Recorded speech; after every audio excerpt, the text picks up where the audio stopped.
કેમ છો ગુજરાત? જય સોમનાથ. હું પ્રદીપ સોલંકી ગીર વ્લોગર ચેનલમાં આપનું હાર્દિક સ્વાગત કરું છું. મિત્રો, આ મારો પહેલો વ્લોગ છે. માં પીઠળમાના મંદિર હું તમને દર્શન કરાવવા લઈ આવ્યો છું. આ પીઠળમાનું મંદિર છે એ બાકુલા ધણેજ ગામ સ્થિત આ મંદિર આવેલું છે. પહાડ ઉપર આ મંદિર આવેલું છે.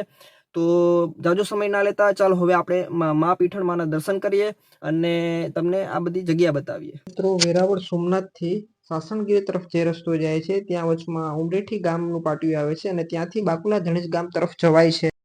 મિત્રો, તમે જ્યાં રોડ જોઈ રહ્યા છો, જે જમણી બાજુ જે રોડ જાય છે તાલાળા અને સાસણગીર તરફ રોડ જાય છે અને ડાબી બાજુ છે જે ઉમરેઠી અને બાકુલા ધણેજ ગામ ને ઘણા બધી ગામોને જોડે છે. જ્યાં માં પીઠળમાનું મંદિર જે બાકુલા ધણેજ ગામ આવ્યું છે ત્યાં રોડ જાય છે અને આ સિંગલ પટ્ટી રોડ છે અને ડામર રોડ છે.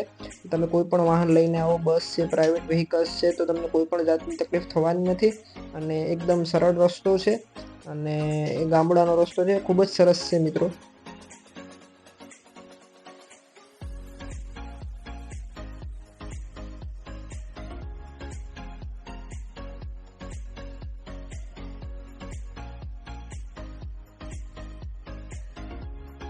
મિત્રો, તમે આ દૂર રોડ ઉપરથી પણ જોઈ શકો છો કે ડુંગર ઉપર જે ધજા લહેરાય છે પીઠળમાનું મંદિર છે અને આ આગળ જતા થોડુંક તમે આગળ જશો એટલે ત્યાં રસ્તો ઉપર લખેલું જ આવશે કે શ્રી પીઠળમા તરફ જવાનો રસ્તો અને મોટી ધજા પણ લહેરાતી દેખાશે તમને. તો મિત્રો, તમે જેમ જોઈ શકો છો કે આ રસ્તો સીધો અને સરળ છે અને પહાડી રસ્તો હોવા છતાં પણ કોઈ પણ વ્હીકલને અહીંયા કોઈ પ્રોબ્લેમ પડવાની નથી. તો તમે આરામથી અહીંયા ગાડી, કાર, બસ અને લઈને આવી શકો છો દર્શન કરવા માતાજીના.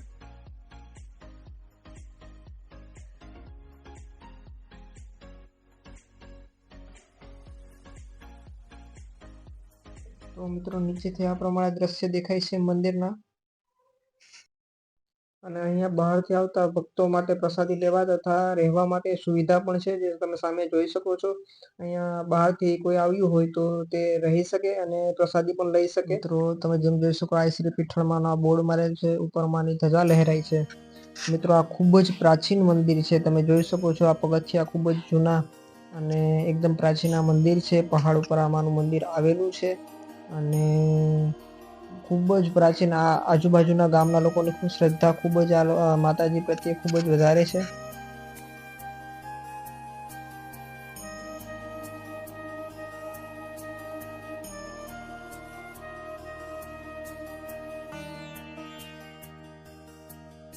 મિત્રો, આ પહાડી ઉપરથી તમે એકદમ સુંદર નજારો જોઈ શકો છો. હિરણ નદીના પટ્ટે આ ગામના નજારો તમને જોવા મળશે.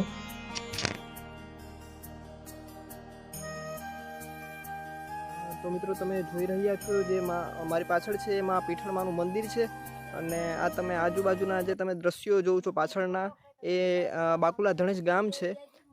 હિરણ નદીના પટ્ટે આ ગામ આવેલું છે અને તમે જે મારી પાછળ જોવો છો એ આખું દ્રશ્ય એકદમ ગીર વિસ્તારમાં આવેલું છે. પહાડી ઉપર આમાં પીઠળમાનું મંદિર છે.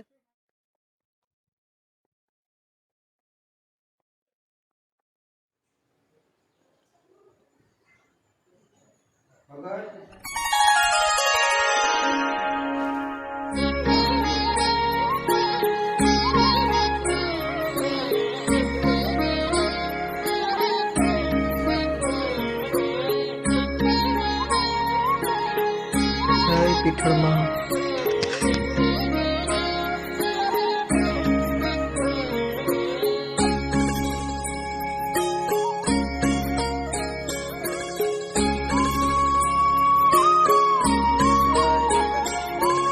મિત્રો, મારી પાછળ તમે આ પીઠળમાનું મંદિર જોઈ શકો છો અને આ બાકુલા ધણેજ ગામ સ્થિત આ મંદિર આવેલું છે.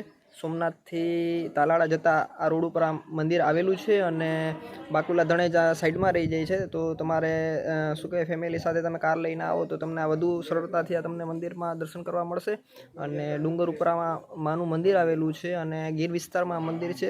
તો એકદમ હરિયાળી વિસ્તાર છે અને ગીર વિસ્તારનો તમે દ્રશ્યો તમે જોઈ શકો અને માના દર્શન કરી શકો છો. તો તમે આ ઉપરથી દ્રશ્યો જોઈ શકો છો માતાજીના મંદિરથી. એકદમ આ ખેતી વિસ્તાર છે, હરિયાળી વિસ્તાર છે.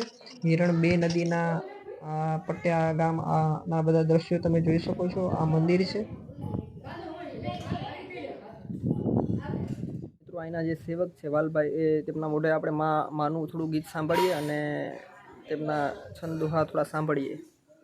કે પાળિયા જોઈ પાટણ ચણો ને ઝપટ ખાટું લઈ જાય કોણ પણ વિકટ સમય વિના એ જાય કરે કોણ કે સગીન તું જોયાની મધર સેવક કરણ છો અને બે હાય પાટણ તું બની મારી એક કરીને કંઈક હરાવ્યા મારી ધોકે ગણગણી જય માતાજી જય માતાજી. તો મિત્રો આ હતું ડુંગર ઉપરમાં બાકુલા ધણેજ ગામ સ્થિત માં પીઠળમાનું મંદિર. તો બસ આ વિડીયોમાં આટલું જ, અને મળીએ નવા વિડીયોમાં નવા વ્લોગ સાથે. ત્યાં સુધી સપોર્ટ કરતા રહો, શેર કરો, સબસ્ક્રાઈબ કરો અને મારી ચેનલ સાથે જોડાયેલા રહો. જય સોમનાથ, જય માતાજી, જય જય ગરવી ગુજરાત.